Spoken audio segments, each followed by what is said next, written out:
Hello friends, हमारे channel welcome education में आप सभी का स्वागत है। जय श्री राम दोस्तों। राजा दशरथ की जय। आज हम राजा दशरथ के मुकुट के बारे में एक छोटी सी स्टोरी लेकर आते हैं। जानते हैं, अयोध्या के राजा दशरथ एक बार भ्रमण करते हुए वन की ओर निकले। वहाँ उनका सामना बाली से हो गया। राजा दशरथ की किसी बात से नाराज हो बाली ने उन्हें युद्ध के लिए चुनौती दी। राजा दशरथ की तीनों रानियों में से कैकई अस्त्र शस्त्र एवं रथ चलाने में पारंगत थी।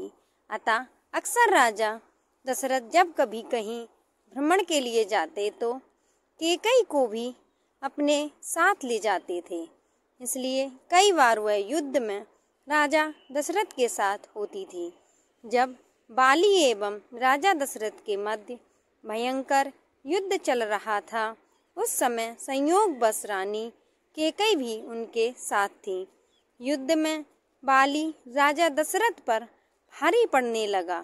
वह इसलिए क्योंकि बाली को यह वरदान प्राप्त था कि उसकी दृष्टि यदि किसी पर भी पड़ जाए तो उसकी आधी शक्ति बाली को प्राप्त हो जाती थी। अतः यह तो निश्चित था कि उन दोनों के युद्ध में हार राजा दशरथ की ही होगी। राजा दशरथ के युद्ध हारने पर बाली ने उनके सामने एक शर्त रखी थी। या तो वे अपनी पत्नी कैकई को वहां छोड़ जाएं या रघुकुल की शान अपना मुकुट यहाँ छोड़ जाएं।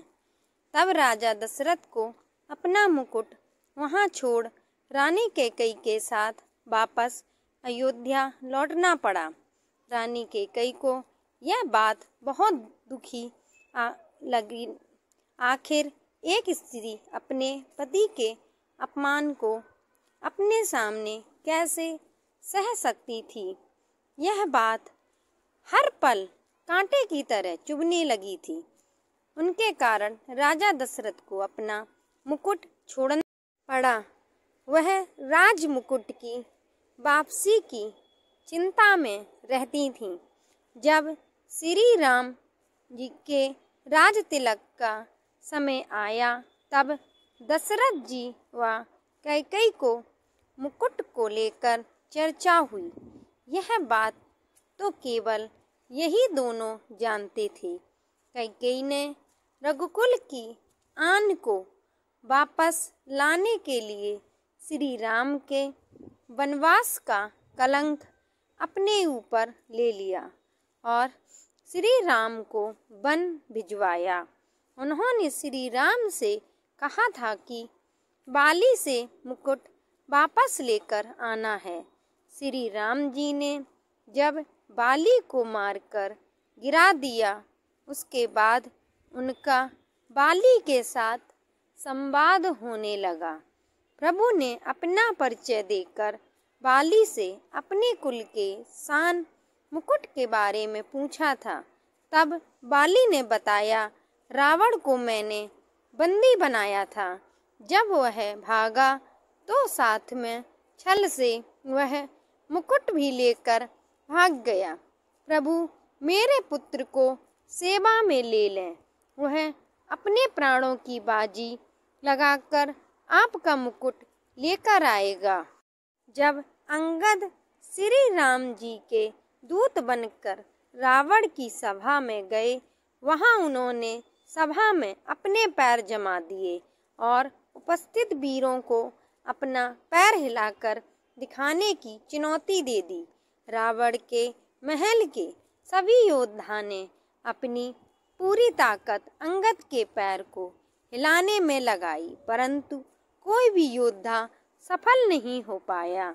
जब रावण के सभा के सारे योद्धा अंगद के पैर को हिला न पाए तो स्वयं रावण अंगद के पास पहुंचा और उसके पैर को हिलाने के लिए जैसे ही झुका, उसके सर से वह मुकुट गिर गया। अंगद वह मुकुट लेकर वापस श्री राम के पास चले आए। यह महिमा थी रघुकुल के राज मुकुट की।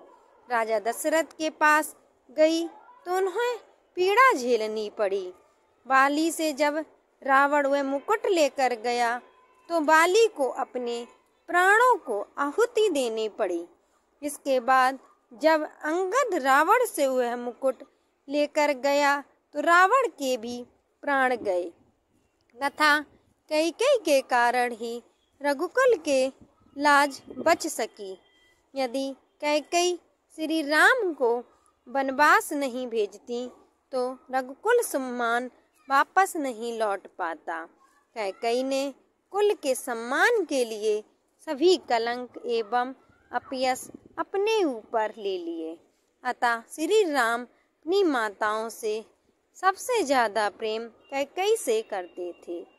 बोलो सिया बलराम चंद्र की जय।